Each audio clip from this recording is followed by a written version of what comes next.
நீங்கள் பார்த்துக் கொண்டிருப்பது 24 நியூஸ் தமிழ்.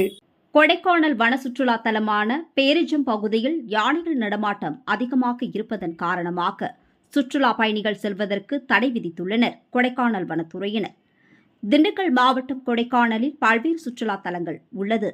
இதில் கொடைக்கானல் வனப்பகுதியில் சென்று காணக்கூடிய அமைதி வட பள்ளத்தாக்கு, தொப்பி தூக்கும் பாறை, மதிக்கேட்டன் சோலை, பேரிஜம் ஏரி செல்வதற்கு தனியாக வாகனத்தின் அனுமதி ரசீது பெற்றுத்தான் செல்ல வேண்டும். நாள் ஒன்றுக்கு 200 வாகனங்கள் மட்டுமே அனுமதிக்கப்படுவார்கள். தற்போது கோடைக்காலம் தொடங்கிய காரணத்தால் நீரை தேடி வனவிலங்குகள் நீர்நிலைகளுக்கு படையெடுக்க தொடங்கியுள்ளன. பேரிஜம் ஏரி பகுதிகளில் யானைகள் நடமாட்டம் அதிகமாக உள்ளது.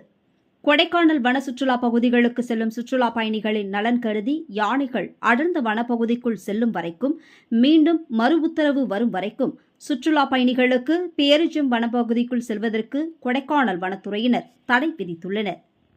24 நியூஸ் தமிழ் செய்திகளுக்காக திண்டுக்கல் மாவட்ட செய்தியாளர் ஆஷிக் அலி.